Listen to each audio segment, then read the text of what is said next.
हम हर वर्ष अपने प्राण प्यारे आराध्य देव का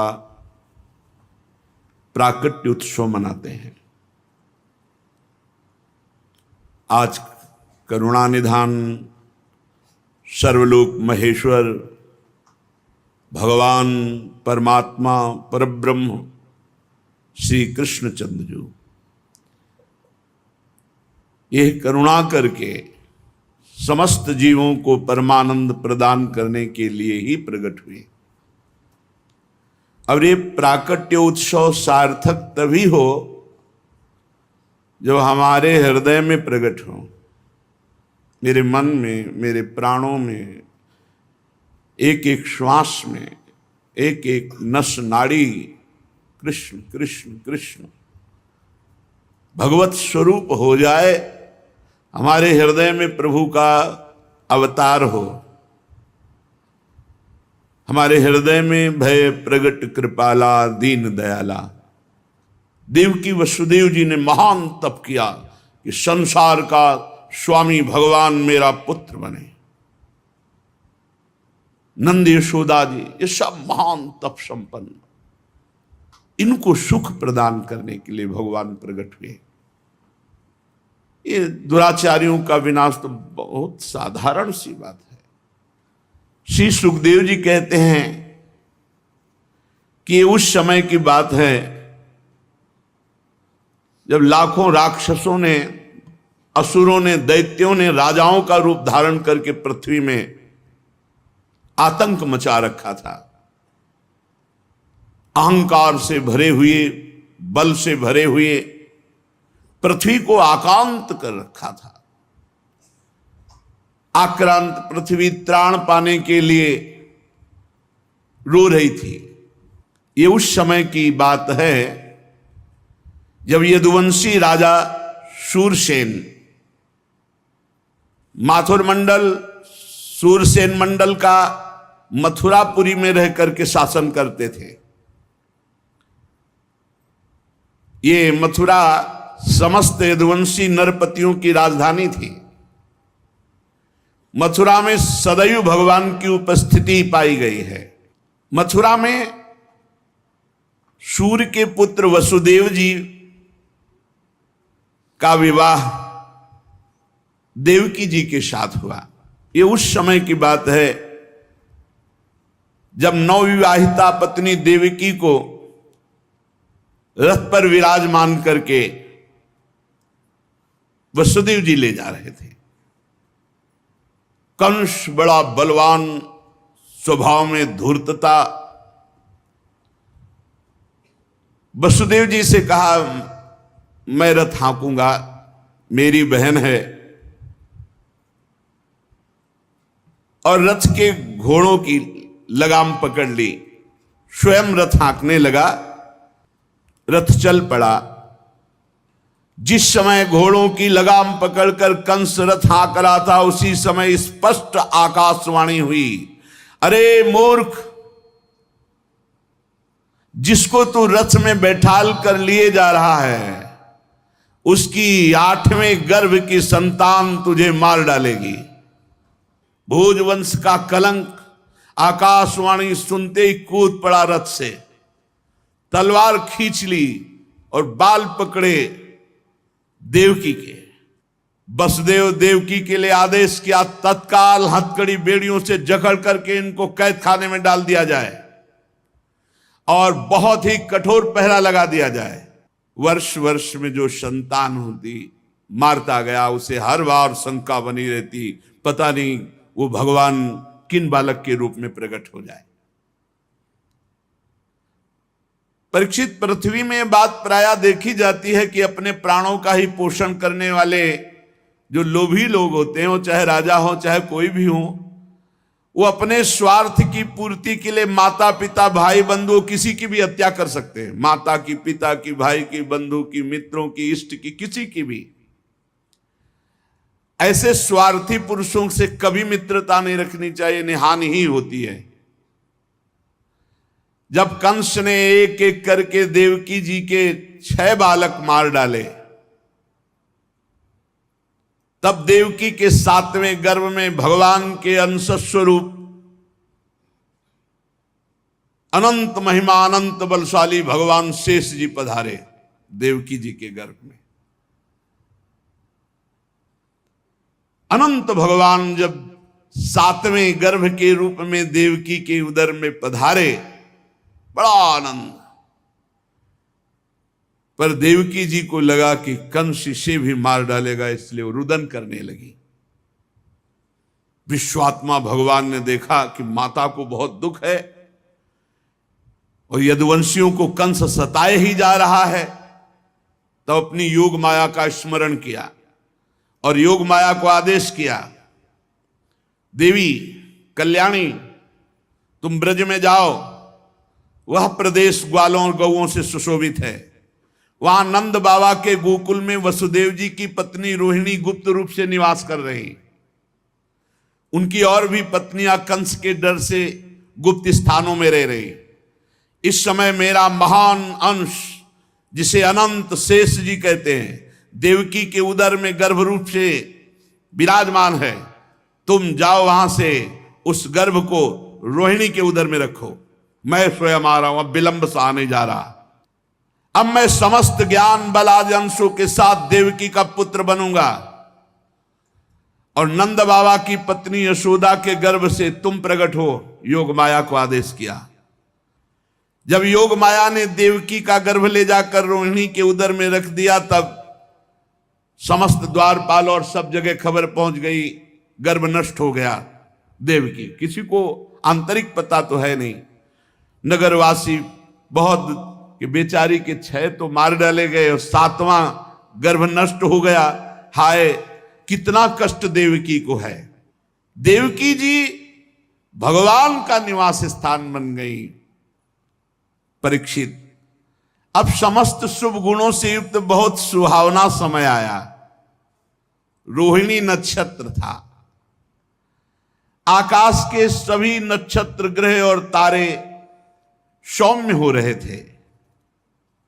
अब तो काले काले मेघ आकर मंडराने लगे और धीरे धीरे गर्जना करते हैं। भारी वर्षा प्रारंभ। जन्म मृत्यु के चक्र से छुड़ाने वाले जनार्दन भगवान का अवतार समय निशीत रात के 12 बजे। उसी समय सबके हृदय में विराजमान भगवान देवरूपिणी देवकी के सामने प्रकट हुए। श्री भगवान ने कहा, देवी स्वयंभू मनवंतर में जब तुम्हारा पहला जन्म हुआ था, उस समय तुम्हारा नाम था प्रश्नी और ये वसुदेव श्रुतपा नाम के प्रजापति थे। तुम दोनों के हृदय में बड़े ही शुद्ध भाव थे। जब ब्रह्मा जी ने तुम दोनों को संतान उत्पन्न करने की आज्ञा दी, तब तुम लोगों ने इंद्रियों का दमन करके उत्कृष्ट तपस्या की।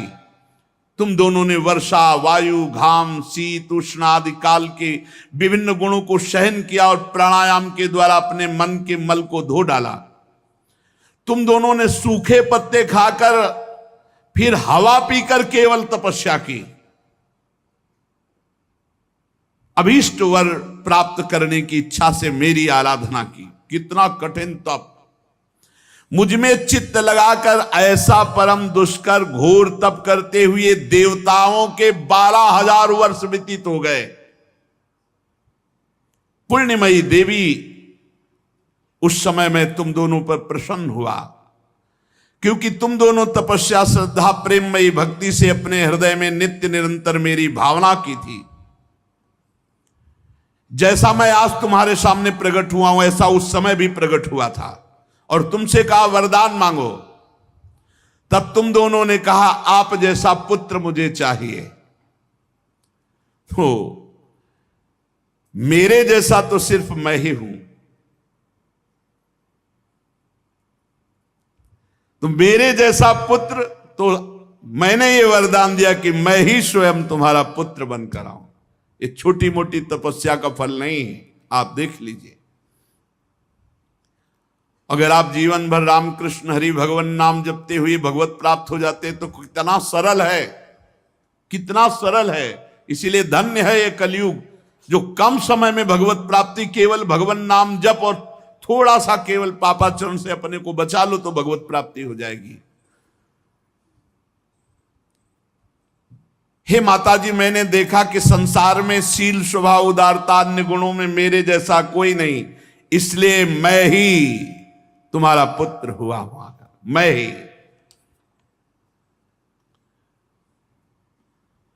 प्रश्न गर्भ से, वामन रूप से, और इस समय तुम देवकी वसुदेव हुए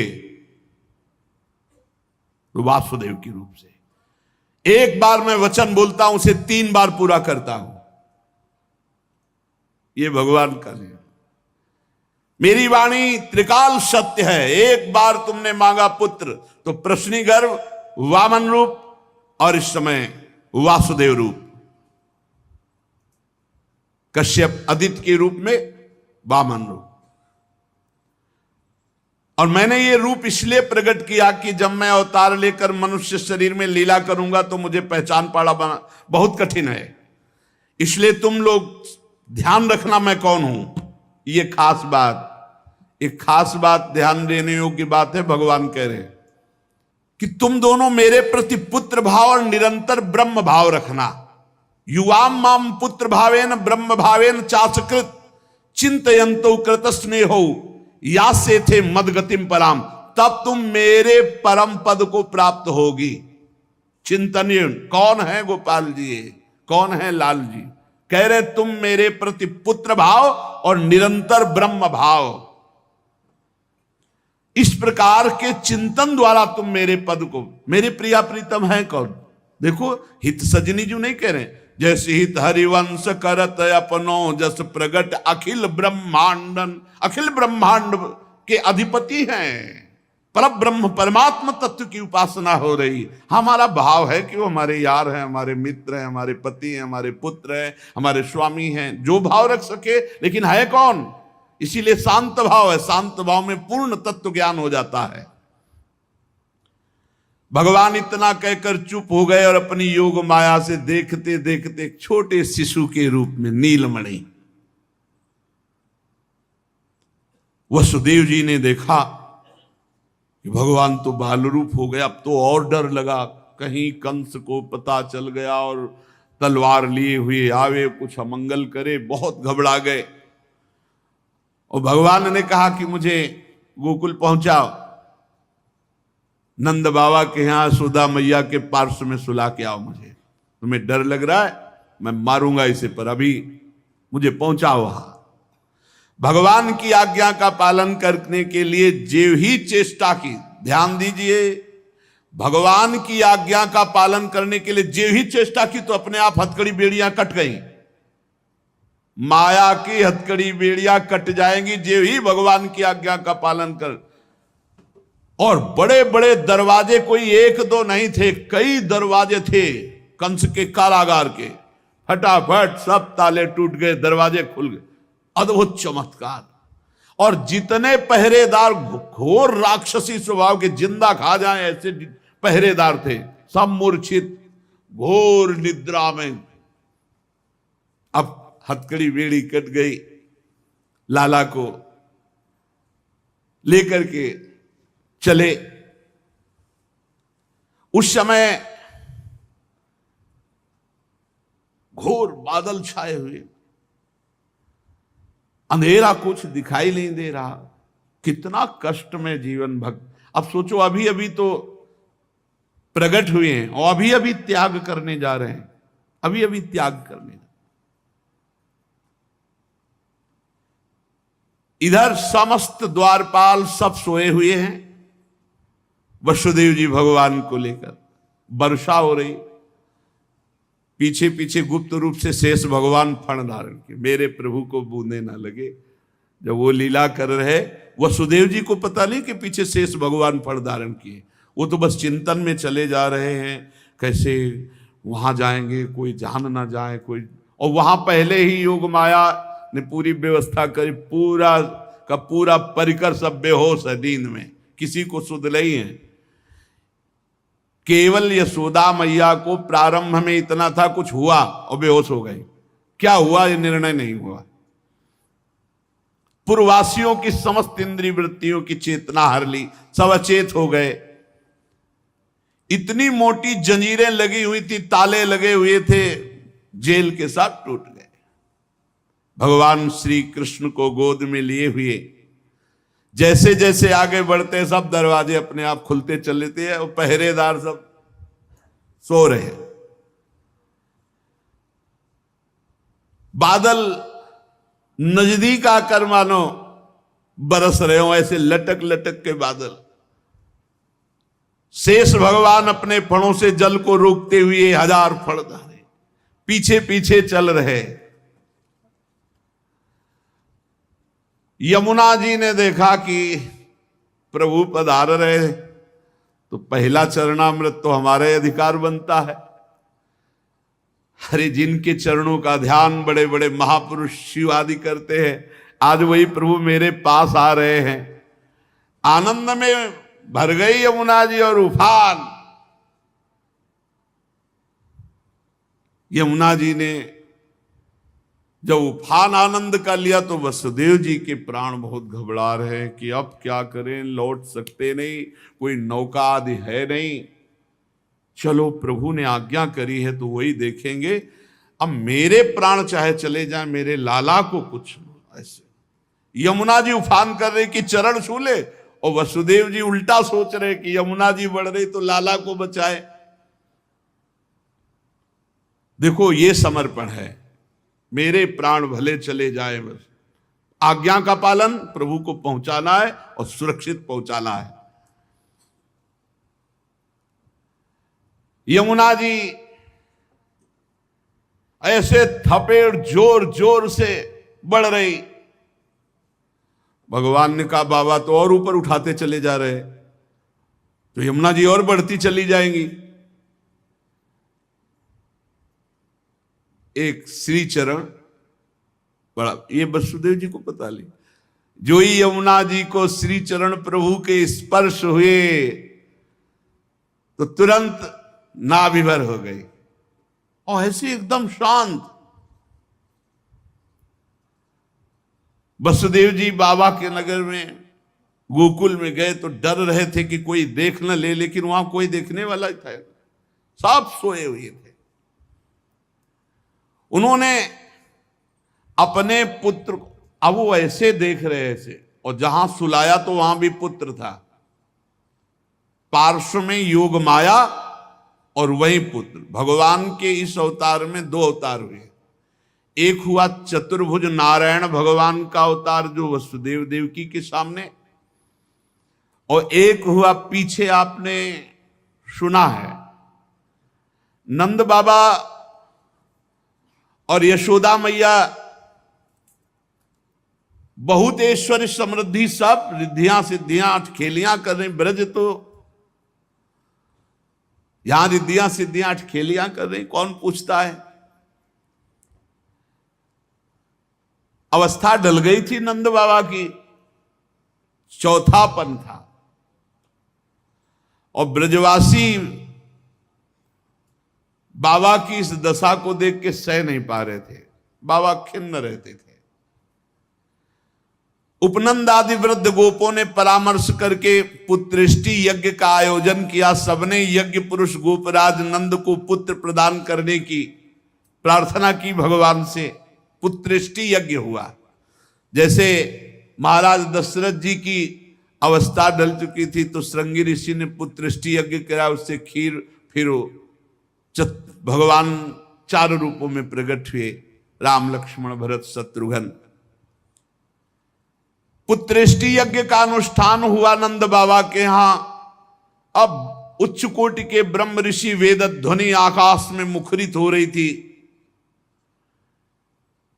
गोपराज श्री नंद बाबा अंतापुर में यशोदा मैया के पास बैठे हुए कहा, यशोदा रानी इस बार पूरे ब्रजवासियों का आशीर्वाद है, सब ब्रह्म ऋषि हैं। कई बार हो चुकी, इसका मतलब पुत्र के लिए कई बार उपाय किए जा चुके थे।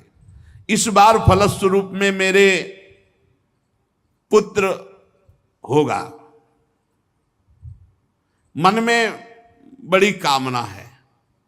मेरा विश्वास है ये जो यज्ञ हो रही, चूंकि ब्रजवासियों का आशीर्वाद है और ब्रह्म ऋषि जन बड़े महिमाशाली हैं, पर मेरे मन में एक उदासी छा जाती कि कर्म से ऐसा पुत्र नहीं होगा जैसा मैंने एक स्वप्न देखा है।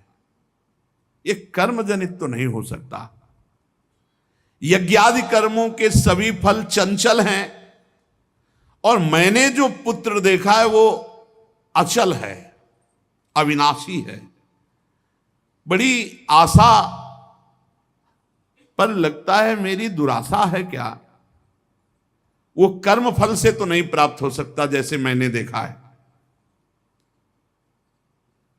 मैंने एक स्वप्न देखा जो आज तक तुमसे नहीं बताया, यशोदा रानी से कहा।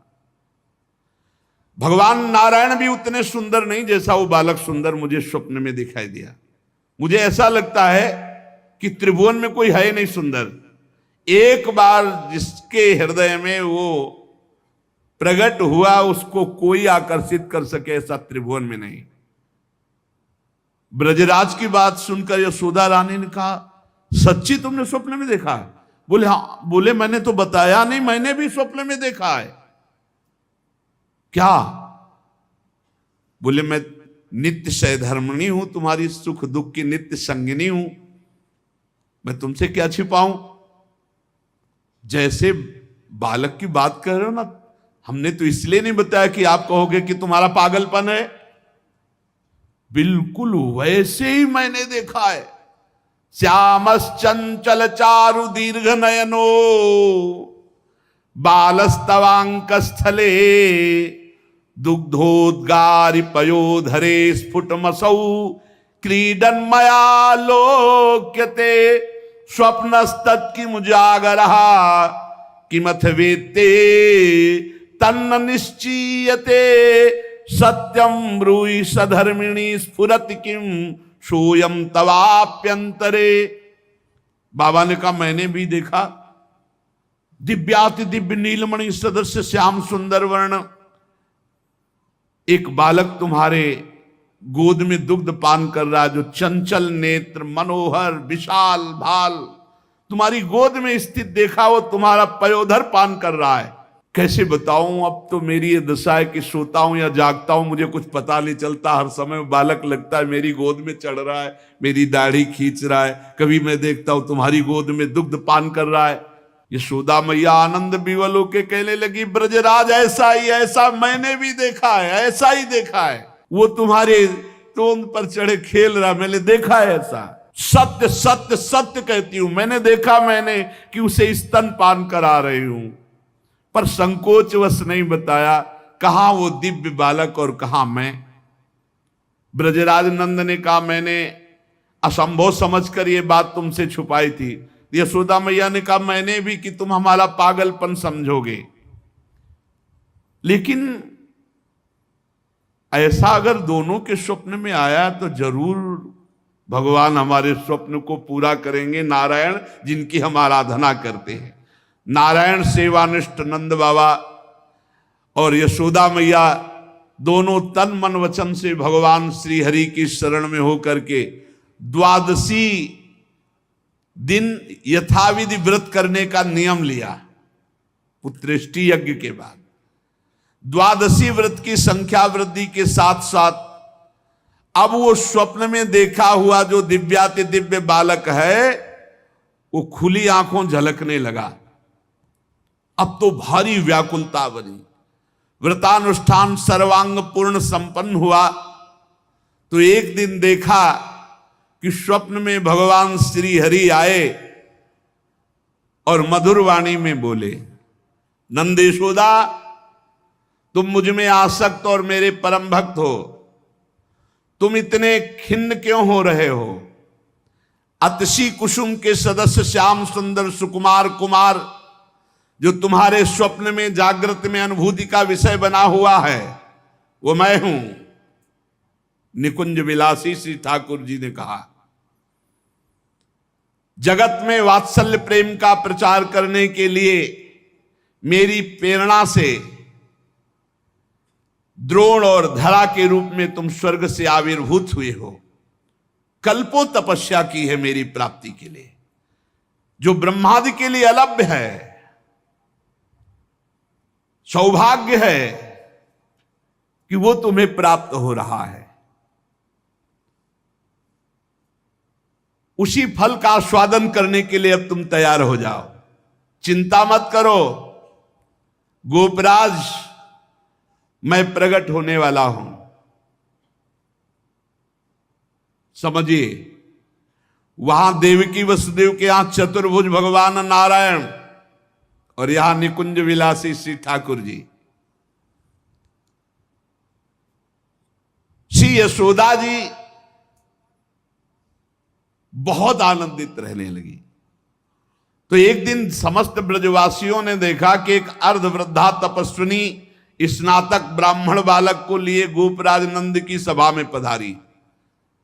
इतनी तपस्विनी तेजस्विनी, सब ब्रजवासी खड़े हो गए और आसन देकर प्रणाम करके पूछा, देवी आप कौन हो? आज तक तो आपको देखा नहीं। आपको देखने पे लगता है साक्षात भगवान की योग माया शक्ति हो। ये बालक कौन है? नारद मुनि जैसा दिखाई देता है। आप परम हम ब्रजवासियों का कल्याण करने के लिए पधारी हो। गोपराज के सभासदों की बात सुनकर तपस्विनी ने मुस्कुराकर कहा, मेरा नाम पौर्णमासी है। मैं महान तपस्विनी और दैवज्ञा हूं। तीनों काल का मुझे ज्ञान है। और ये जो बालक है, तुमने कहा नारद जी जैसा, इसका नाम मधुमंगल है। ये बालक स्नातक है। इसका दर्शन करके नारद जी का स्मरण होना उचित ही है। ये संपूर्ण वृत्ति नारद जी वाली ही रखता है। तपस्विनी की बात सुनकर गोपराज सभा के सदस्यों ने हाथ जोड़कर पूछा, देवी हम आपकी सेवा करने योग्य बिल्कुल ही नहीं है। इस पर भी आपने हम लोगों पर महती कृपा की। मेरी कुछ समझ में नहीं आ रहा कि आप यहां क्यों पधारी। तो उन्होंने कहा, तुम लोगों को पता नहीं, एक अनिर्वचनीय महासौभाग्य उपस्थित होने वाला है, इसलिए मैं यहां आई हूं। सबके पूछने पर पौर्णमासी ने बताया, तुम लोगों के प्राणाधिक प्रीतम गोपराज नंद के यहां एक पुत्र होने वाला है, जो अखिल जगत को आनंद सिंधु में निमग्न कर देने वाला होगा। पौर्णमासी की बात सुनकर सभी परमानंद में उल्लसित पुलकित गदगद वाणी से कहने लगे, देवी आपके शुभागमन से हमारा ये ब्रज जो है महान तीर्थ हो गया। आपके लिए कृष्णांति के यमुना जी के समीप हम एक पर्णशाला कुटी बना देते हैं। ये बात जब पौर्णमासी जी ने सुना तो उन्होंने कहा, ठीक ठीक, कृष्णांति के अर्थात कृष्ण के समीप, ठीक तुम्हारी बात निकल गई। जो बालक होगा उसका नाम कृष्ण होगा। नंद नंदन के रूप में स्वयं प्रभु पधार रहे। पौर्णमासी देवी कालिंदी तट के समीप पर्णशाला में भगवान के दर्शन की अभिलाषा से निवास करने लगी। पौर्णमासी देवी देवर्षि नारद जी की शिष्या और श्री कृष्ण के आगे जो गुरु बनेंगे संदीपनी जी, उनकी माता हैं। ये संदीपनी मुनि की माता हैं ये पौर्णमासी देवी। ये महान शक्तिमती थी और श्री कृष्ण की मधुर लीला को सब प्रकार से जानती थी।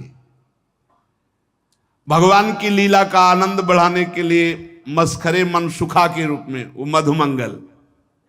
तो भगवान का जो ऐश्वर्यमय अवतार हुआ वो जेल में, और जो माधुर्यमय अवतार हुआ ये नंद बाबा के यहां। तो जो ऐश्वर्यमय अवतार वापस गया, तो आप देखिएगा अक्रूर जी के साथ अक्रूर जी ने देखा जल में डुबकी लगाकर शेष सैया पर चतुर्भुज नारायण सेन, और हमारे द्विभुज मुरली मनोहर वृंदावनम परित्यज्य पादमेकम न गच्छति, वो कभी यहां से नहीं गए। जो गए तो देखो यहीं से निकलते ही चतुर्भुज हो गए। मथुरा में चतुर्भुज, द्वारिका में हमारे द्विभुज मुरली मनोहर नंद यशोदा के लाड़िले, वो कभी एक कदम ब्रज से बाहर नहीं गए। तो वहां योग माया के द्वारा नंद बाबा को यह पता ही नहीं चला कि हमने लाला में लाला का समर्पण किया, और पार्श्व में देखा, कन्या उठाया और आ गए। जे ही आए तो जैसे जैसे दरवाजे में प्रवेश करते जाते वैसे वैसे जंजीर ताला सब फिट, और जे ही वहां गए और देवकी जी की गोद में उस कन्या तेवी हथकड़ी बेड़ी जकड़ गई। योग माया के आते ही दरवाजे बंद, हथकड़ी बेड़ी जकड़ गई और पहरेदार जग गए और कन्या जोर जोर से रोने लगी। जो साक्षात भगवती है, पहरेदार भागते हुए गए, कंस से कहा महाराज 8वीं संतान उत्पन्न हुई। अब तो कंस के होश नहीं, वो तो जैसे पागल हो चुका, बाल बिखरे हुए, कई जगह गिरा, दौड़ता हुआ आया, दरवाजे खोले गए। बड़ी घबराहट है, बाहर बिखरे हुए, बड़ा भयानक रूप कंस का। जग गए और पैर पकड़ा और कन्या को हाथ जोड़ रही। देवकी जी ने कहा भैया मारो मत, आकाशवाणी हुई थी कि पुत्र होगा, ये तो कन्या है, स्त्री जाति है, अभी बच्चा है, आप क्यों मार रहे हो? भैया तुम तो बड़े कृपालु हो, और देखो हमारे कई बच्चे मार डाले तुमने, अब एक कन्या बची, इसे तो दे दो, मैं तुम्हारी छोटी बहन हूं, बहुत दीन हूं। बड़ा प्रार्थना की, लेकिन वो देवकी जी रोती रही, पैर पकड़ करके कन्या को एक चट्टान पर मार। और ये कन्या कोई साधारण कन्या तो थी नहीं, आद्या शक्ति महाभगवती। हाथ से छूट गई और सामने आकाश में देखा तो 8 आयुध, दिव्य माला, वस्त्र, चंदन, मणिमय आभूषणों से विभूषित, धनुष, त्रिशूल, बाण, ढाल, तलवार, शंख, चक्र, गदा। और देखा सिद्ध, चारण, गंधर्व, अप्सरा, किन्नर सब स्तुति कर रहे अंबा की। और उस समय देवी ने कहा है मूर्ख, तेरी सामर्थ्य नहीं कि तू मुझे मार सके, और तू जिसे सोच रहा है ना कि मैंने मिटा दिया, अरे तेरे मारने वाला पैदा हो चुका है। निर्दोष की हत्या करने वाले, अब तू बच नहीं सकता, कहीं भी भाग के जा, तेरे मारने वाला पैदा। अब कंस के दिमाग में आया कि संतान तो 8वीं पुत्र होनी थी, वो पैदा हो चुका, ये आकाशवाणी झूठ कैसे बोल सकती? तो पैदा तो देवकी के यहां ही होना चाहिए। बड़ा आश्चर्य हुआ। फिर उसने हाथ जोड़ा देवकी वसुदेव जी की, व्यर्थ में हमने आपको कष्ट दिया आकाशवाणी, आप मुझे क्षमा कीजिए बहनोई जी और बहन जी। और वो उन्होंने कहा कुछ नहीं, वसुदेव जी से कहा कि ये विधाता भी झूठ बोलता है, आकाशवाणी हुई थी कि 8वां पुत्र होगा, पुत्री कैसे हो गई? मैं बड़ा पापी हूं, मैंने आप दोनों महात्माओं को बड़ा कष्ट दिया। पर वसुदेव जी आपको दुखी नहीं होना चाहिए। जो लोग तत्व को जानते हैं, आत्मा को जानते हैं, वो शरीर के नाश पर दुखी। देखो इनको भी ज्ञान है यार, बड़ा विचित्र। पर उपदेश कुशल बहु तेरे, राक्षस स्वभाव वालों को भी ज्ञान, ये भी उपदेश दे रहे। वसुदेव जी ये शरीर को जो आत्मा मान बैठते हैं, इसी उल्टी बुद्धि के कारण ये एक दूसरे से बैर और राग द्वेष कर लेते हैं, जन्म मृत्यु को प्राप्त होते हैं। यद्यपि मैंने तुम्हारे पुत्रों को मारा, फिर भी ज्ञान के द्वारा देखो कौन किसको मारता है। बड़ा सुंदर ज्ञान दे रहे। अभी बताएंगे ठाकुर जी आके तुम्हें कौन किसको मारता है लौट के। ये जो अपने स्वरूप को भूले हुए हैं लोग, इसीलिए मैं मरने वाला हूं, मैं मारता हूं, ऐसा मैं दुख भोग रहा हूं, ये मेरे को दुख देने वाले घोर अज्ञान की बात। कोई किसी को मारता नहीं, कोई किसी को दुख नहीं, जीव अविनाशी है, शरीराभिमान के कारण ऐसा। फिर भी मैं क्षमा चाहता हूं आपसे। वसुदेव जी के चरण प्रकार देवकी जी ने कहा भैया भैया बस पैर छूने की जरूरत नहीं है, आप खुशी रहो। यह आपने बताया नहीं कि अज्ञान के कारण ही, शरीराभिमान के कारण ऐसा होता है, अपने और पराये का भेद। बस बस आपका इसमें कोई दोष नहीं है। जब वसुदेव और देवकी जी ने इस प्रकार, तो कंस वहां से अनुमति लेके चला गया और बुलाया पूरे परिकर को और कहा योग माया ने जो कहा है वो झूठा नहीं हो सकता। 8वीं संतान पैदा हो चुकी है मारने वाली, तो ये लड़की नहीं हो सकती, ये पुत्री नहीं हो सकती, कुछ है, प्लानिंग करो। वो कह रहे पैदा हो चुका तो ब्रजय में होगा। कंस के मंत्री जितने थे वो कंस से भी ज्यादा बुरे स्वभाव वाले थे। उन्होंने कहा महाराज आज्ञा करो, ब्रज 84 कोस में आज से लेकर 10 दिन तक जितने भी बालक हुए सब मार डालेंगे हम लोग।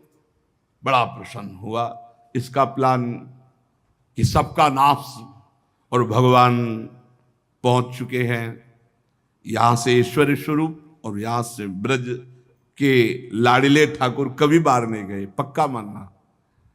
कभी ये जितने संत जन ऐसे थोड़ी जी रहे हैं, पूरी भावना में नहीं जी रहे भाई। छिन छिन बिहरत संग, छिन छिन निरखत प्रेम भरी, छिन जस कहा तभंग।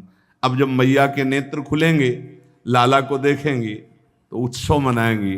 वो कल अपने लोग फिर उत्सव मनाएंगे। श्री राधा वल्लभ लाल।